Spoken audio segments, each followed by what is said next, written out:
Hello, I'm Claira Lloyd and I'm manager of the Process Phosphates and Phosphate Rock subscription products at Argus Consulting Services. And thanks for taking the time to listen to this Phosphates Market Fast Track. This slide is just a selection of our group notices that you can read later. And now in this next slide, we're moving on to our agenda. So I'm going to be joined a bit later on by my colleague Tim Evans to help us cover it. And Tim is an analyst with me at Argus Consulting and works on the phosphates portfolio. Tim is going to start us off by looking at phosphate production routes. I will then come back where we look at supply and demand dynamics, global phosphates trade and price drivers. Tim will then come back at the end and he'll talk about some current market themes. So Tim, to kick us off, it's over to you. Thank you, Claira. So I'm Timothy. I work with Claira and support her on the phosphate products. So I'll just jump straight into it on the first section relating to production routes.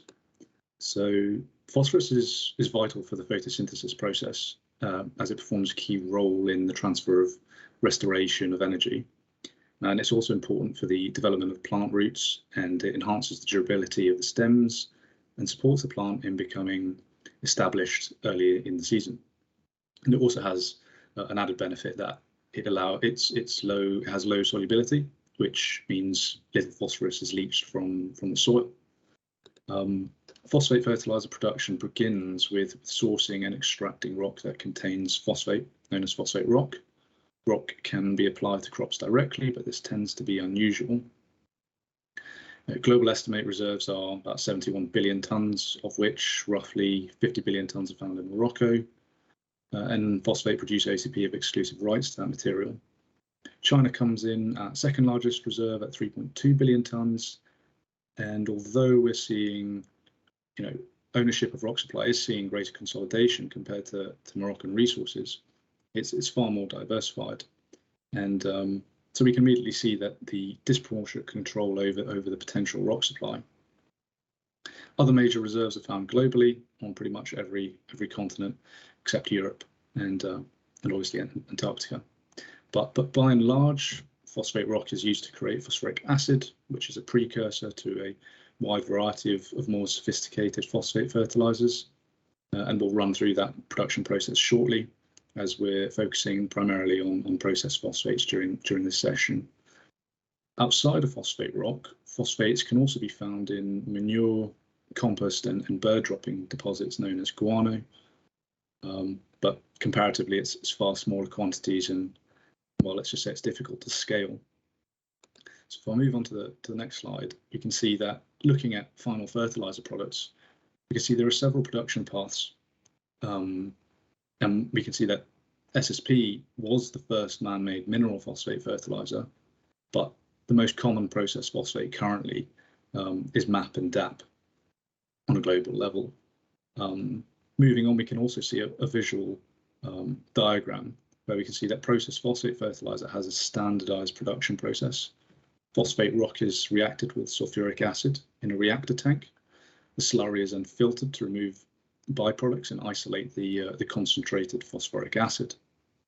From phosphoric acid, there are multiple production paths depending on the desired product. The acid is neutralized with ammonia to produce DAP or MAP, or reacting further rock with phosphoric acid will produce TSP, or reacting this phosphoric acid with nitrophosphates to produce NPKs.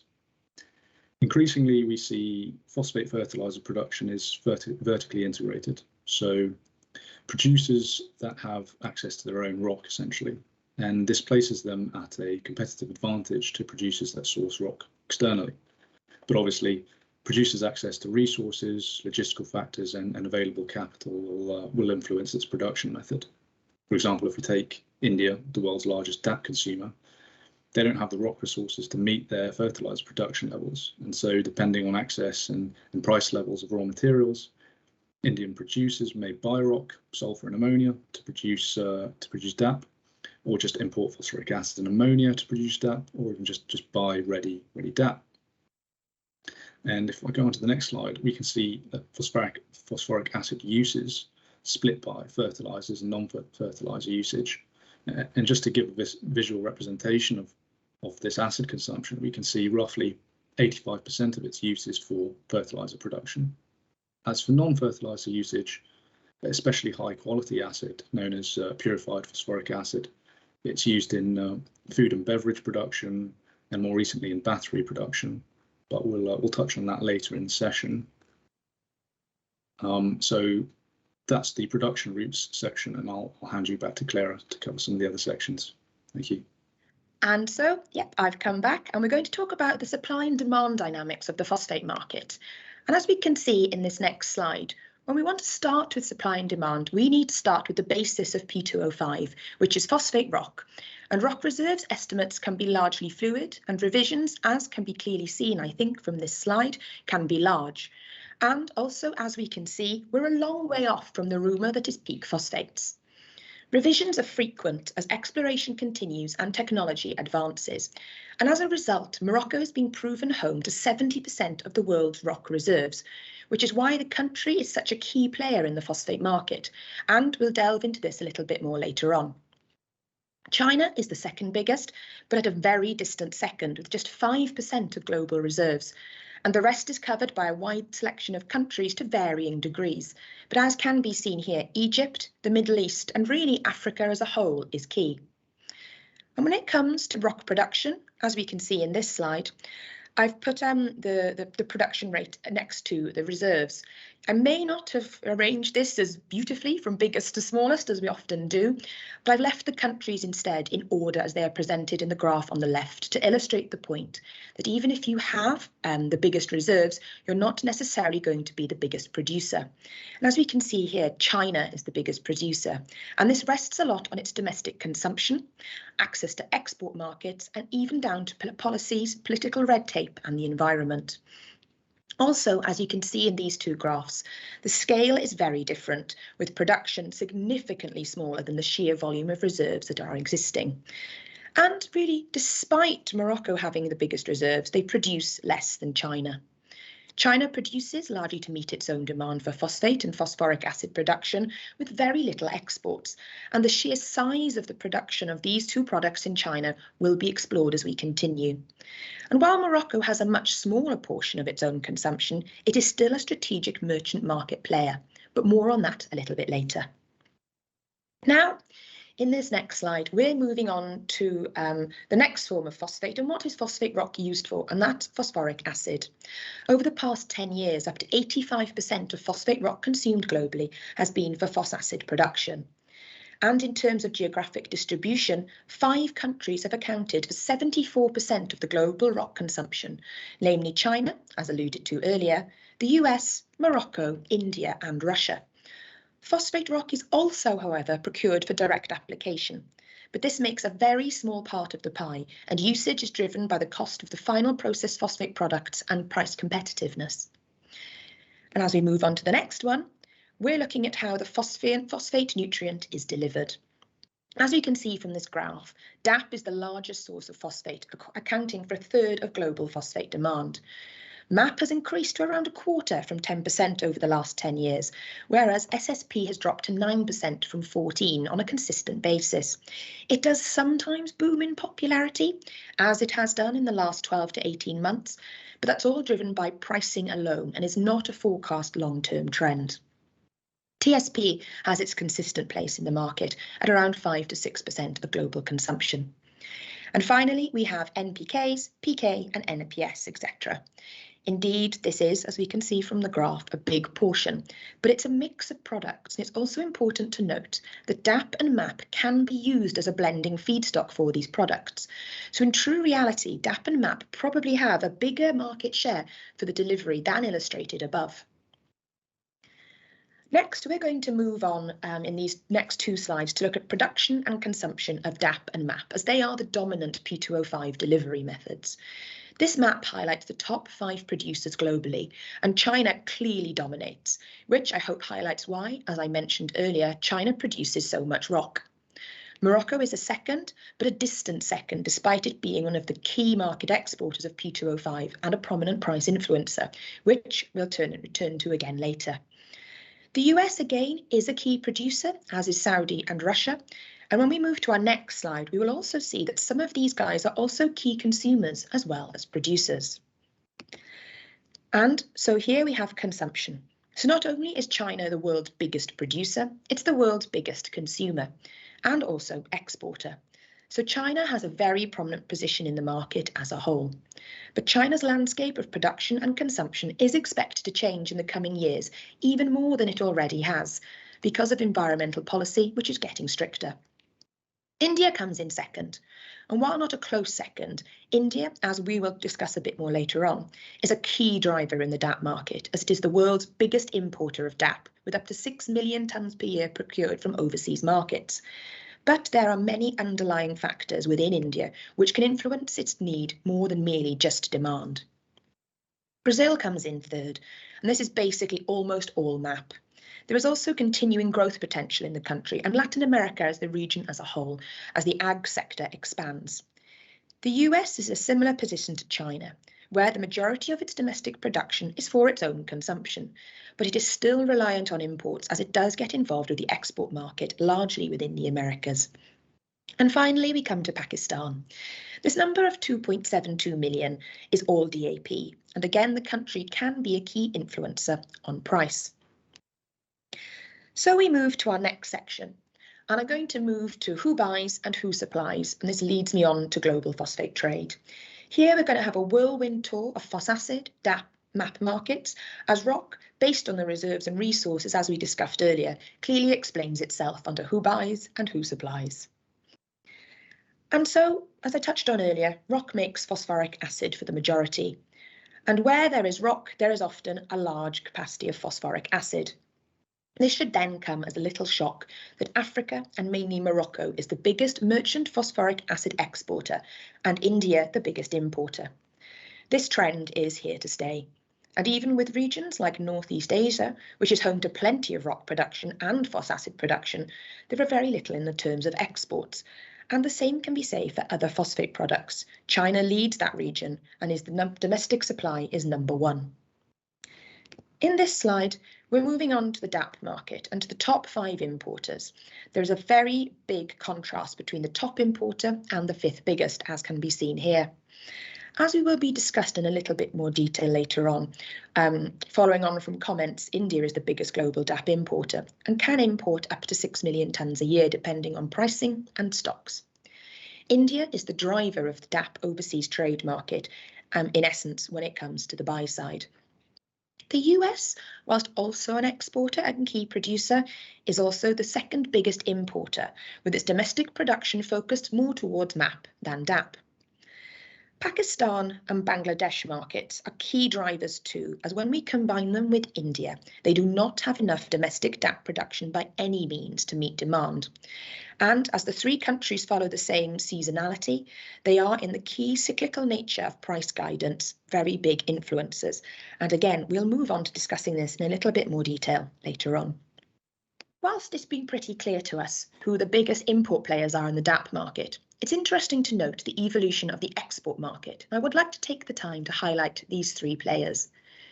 Morocco, and again, of course, OCP, is becoming more and more prominent in the global phosphate market, and this is not going to be changed, as you can see in our view to 2030. OCP's flexibility when it comes to their new granulation units will allow the company to produce product based upon the best returns across DAP, MAP and NPKs. And as can be seen, they will be doing just that, particularly when we look at 2020 versus 2022. For Saudi, again, these guys, and mainly Marden in this case, are also using that path with flexible units, allowing the production of products to best suit P2O5 returns and market demands. So these guys, aside from China, of course, will continue to evolve to dominate supply. But the US, I think, is a rather interesting one. And this all boils down to 2 things. Import duties, and this will be touched on in the next section. But in essence, the US's imposition of duties on Russian and Moroccan phosphates is limiting volumes for export. But post-2026, when the duties are lifted, we will see the US pick up exports again. But because of a depletion in domestic rock, there will not be the expectation that the US return to its export market prominence of 2015.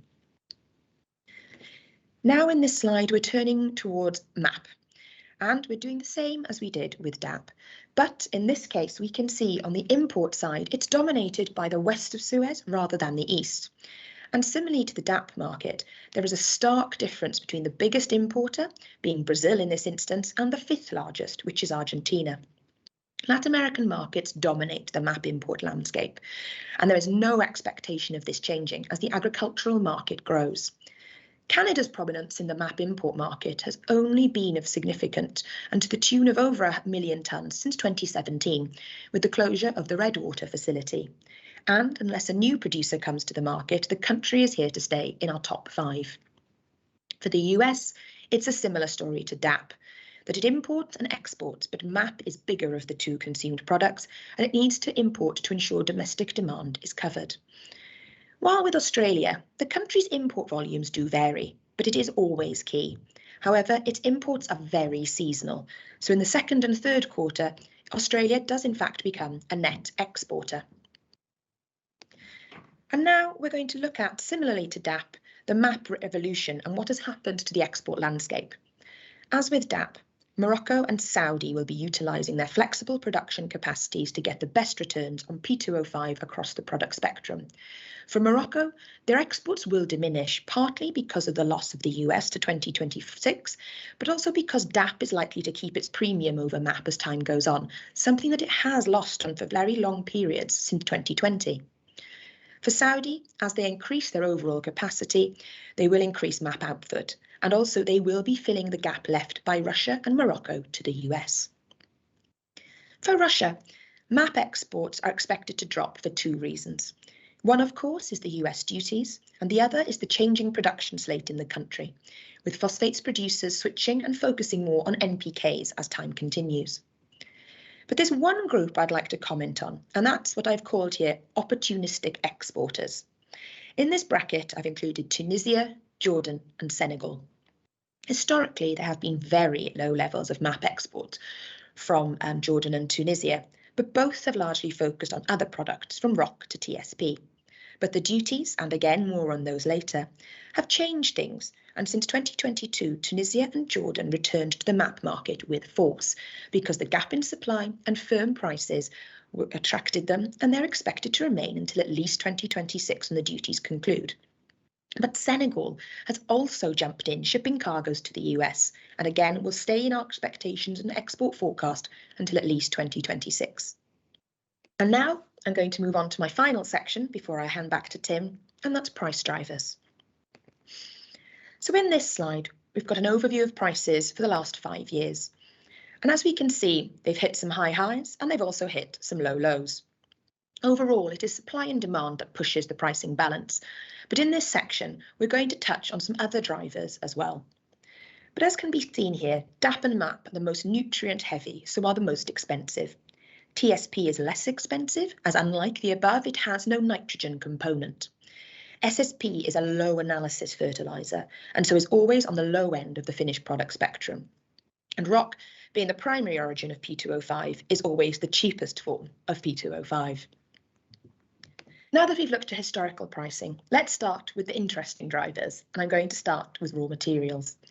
Of course, rock is one of those, but the price of rock is often derived from the value of the finished product, so we will not be considering this here.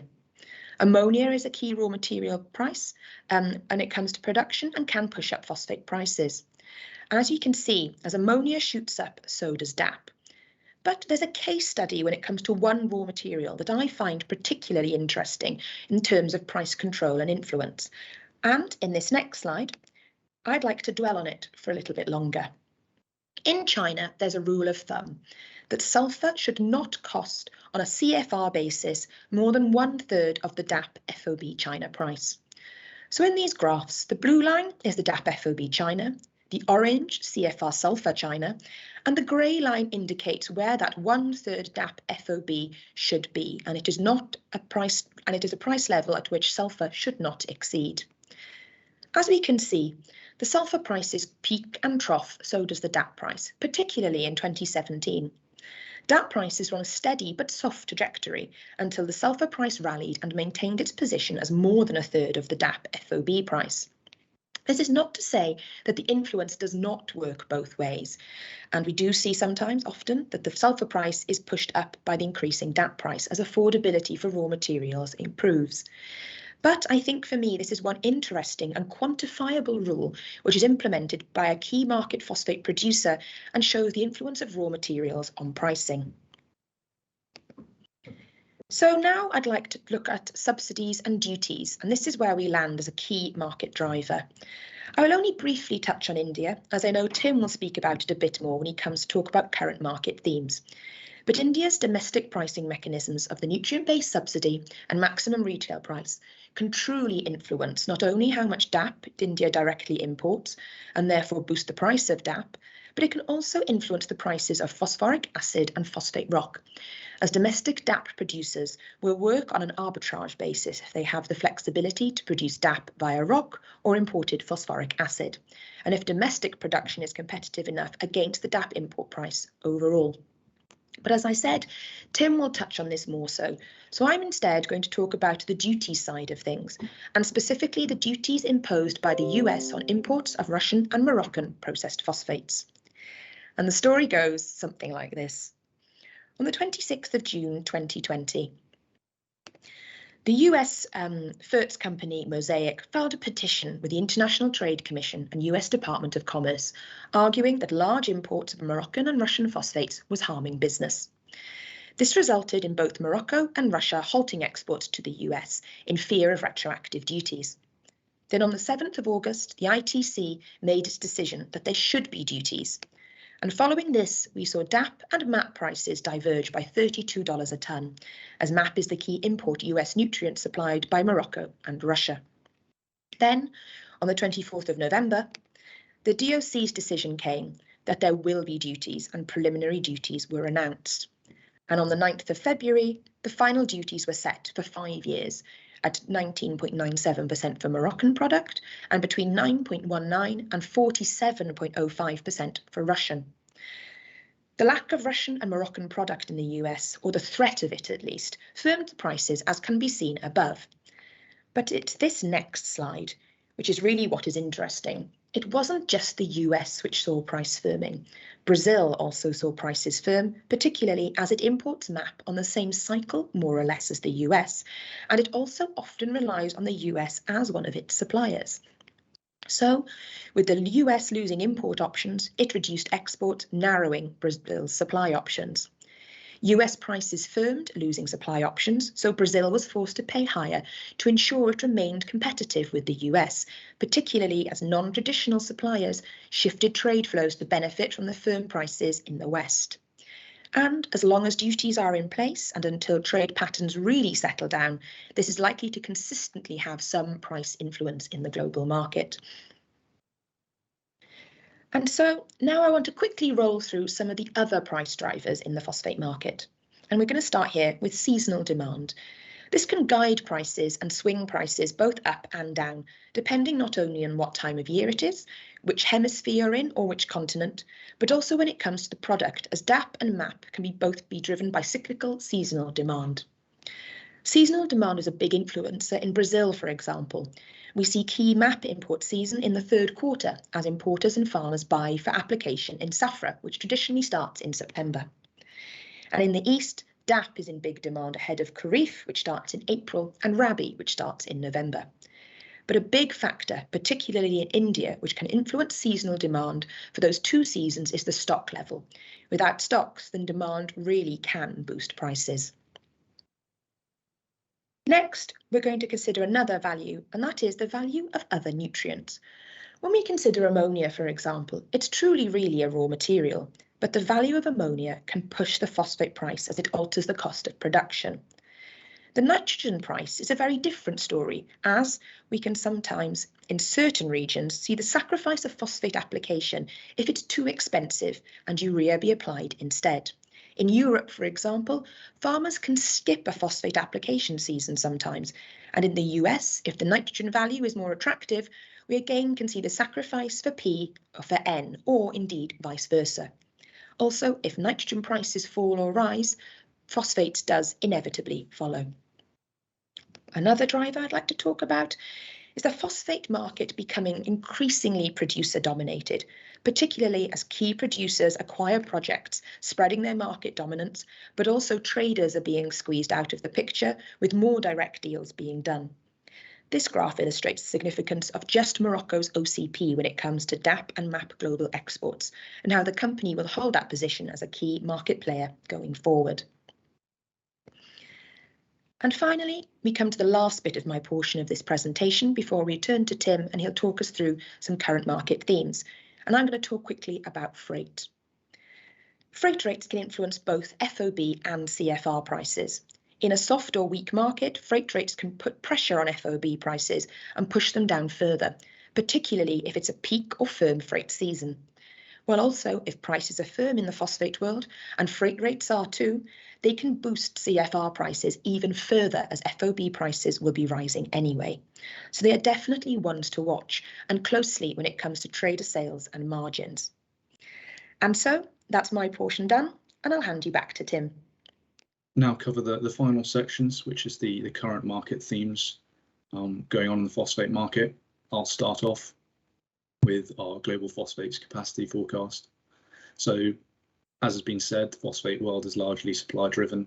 So here is our digital capacity forecast for MAP, DAP, and TSP. And as in the rock section, we're presenting both projects included in blue in our forecast to 2036. And projects in red and yellow, which are not included and are backed by varying degrees of confidence in their likelihood to progress. In total, our firm forecast, we're monitoring 18.7 million tonnes of processed phosphate capacity, and as can be seen here, it's largely dominated by Morocco and Saudi Arabia, and of course the companies being OCP and MARD. Now, from Marden's Phos3 project, we'll see it added around 3.6 million tonnes of DAP and MAP and other capacity, which is expected by around 2025.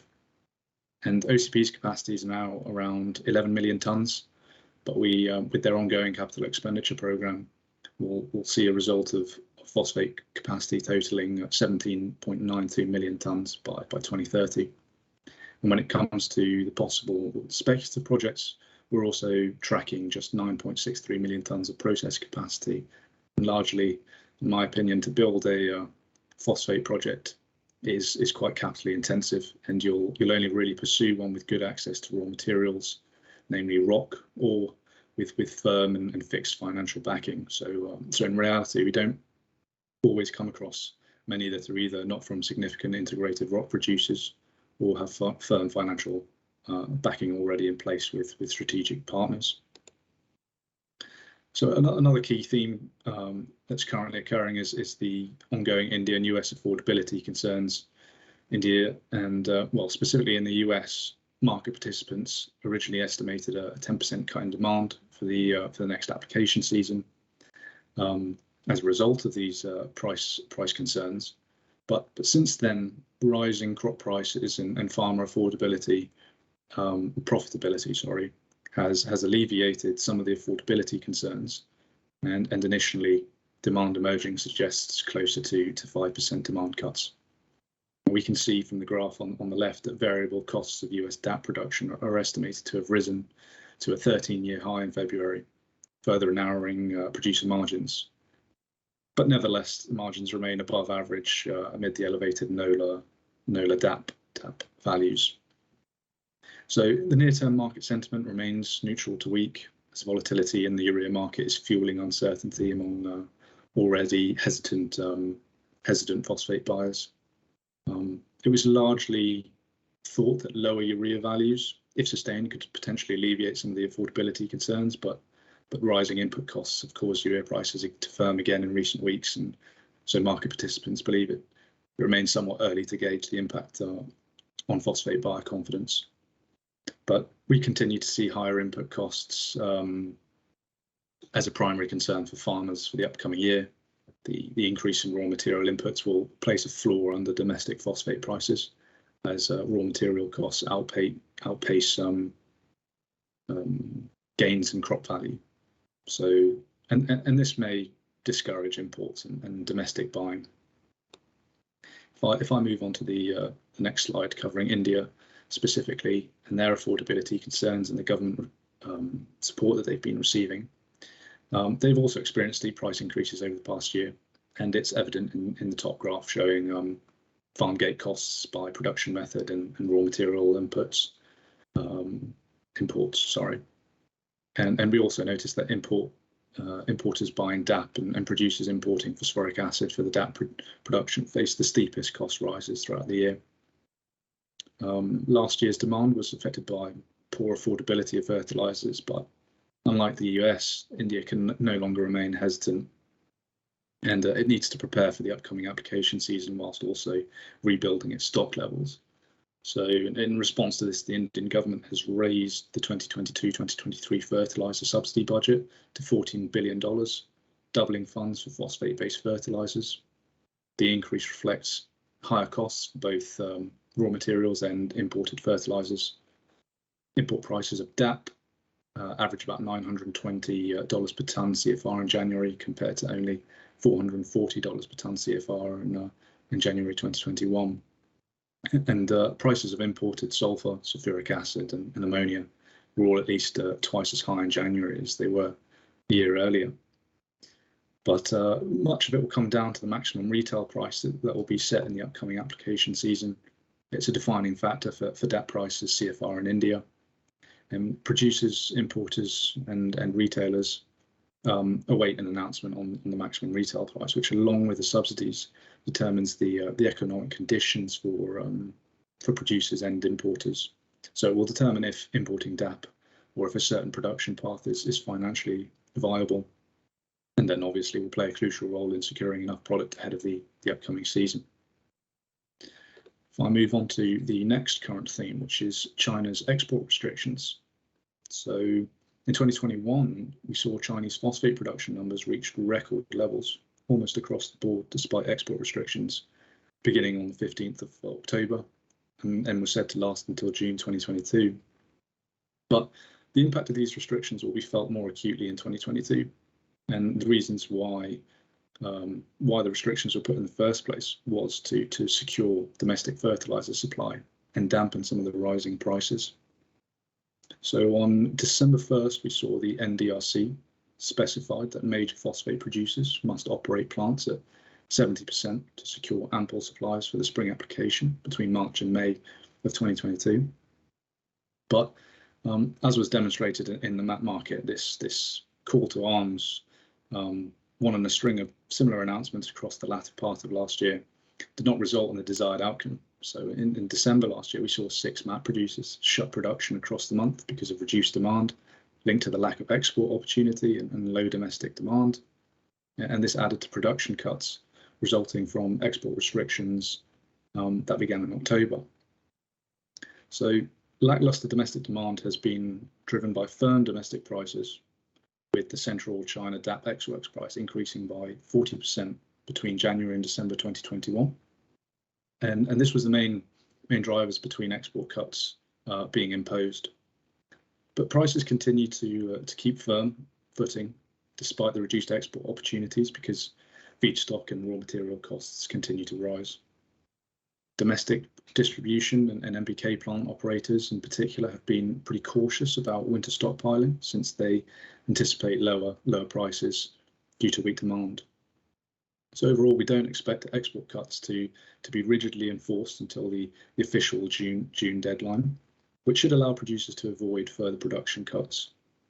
But yeah, so once China's spring application season starts in March and domestic demand wanes, we do expect to see exports pick up and return to more traditional volumes in April rather than June.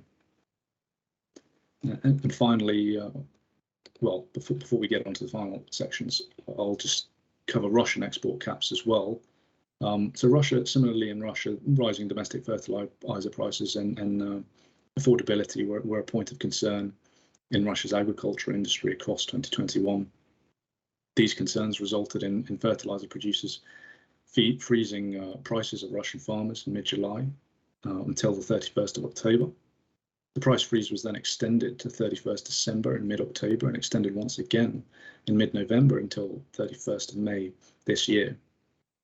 In the hope of insulating Russian farmers from the surge in international price levels, the imposed export caps to secure the product for domestic supply, and we see there seems to be no signs of quotas being lifted before the May deadline.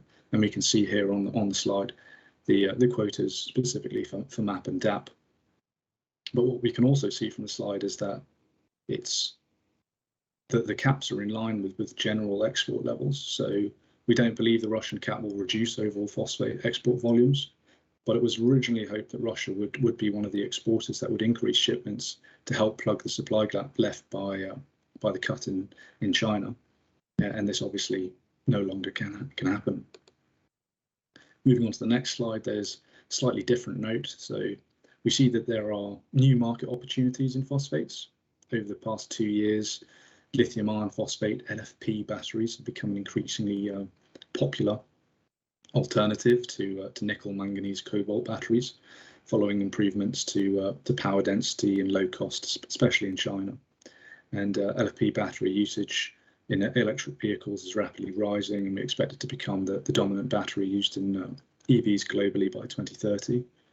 So the graph on the left shows the share of battery types on a kilogram per kilowatt hour produced for electric vehicles globally, and it indicates that LFPs will grow to become the dominant battery type produced for EVs by 2030. The primary driver for this, again, being China's growth in the EV market, and major automakers such as Tesla and Volkswagen, among others, have also committed to this battery transition. The graph to the right shows the tons of P2O5 consumed for the production of LFP batteries globally, and we estimate rapid growth, with demand growth more than tripling between 2021 and 2025, reaching almost 300,000 tons of P2O5, and a total of 885% growth between 2021 and 2030, reaching about 840,000 tons P2O5. But it's clear that these levels of P2O5 demand will not materially affect the downstream fertilizer market. High-grade rock suppliers may also find new market opportunities as the LFP market expands. But supply in this sector will probably grow in parallel to supply directed towards the growing fertilizer market.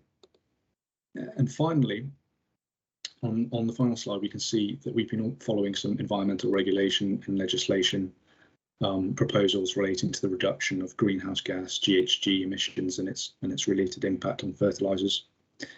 Regulation, especially in European and Western nations, are definitely taking a more strict and accelerated approach to reaching their GHG emissions target.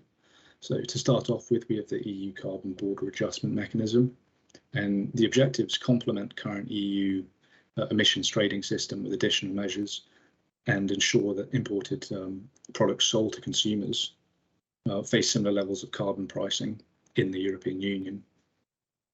So there's an increasingly strict shift towards reducing greenhouse gas emissions, as I stated, but this is specifically from carbon-intensive sectors such as fertilizers. But the focus is generally aimed at nitrogen and nitrous oxide emissions. So there will certainly be growing adoption of efficiency improving methods and technologies to comply with the regulatory requirements and prevent the exploitation of the current EU emissions trading system, and basically avoid carbon intensive production moving to areas with less stringent regulation, which is known as carbon leakage. The EU Farm to Fork strategy and Canada's Healthy Environment, Healthy Economy plan also both look to reduce GHG emissions by reducing and targeting the overall use of fertilizers, with some cases resulting in a decline of 20% of usage. Now, it's unclear how much this will specifically affect the phosphate market, but we're monitoring it closely and we'll analyse its potential impact once official numbers and policy is announced. So I hope that clarifies what is currently going on in the phosphate market, and I'll hand you back to Claira to close out the presentation. So thank you.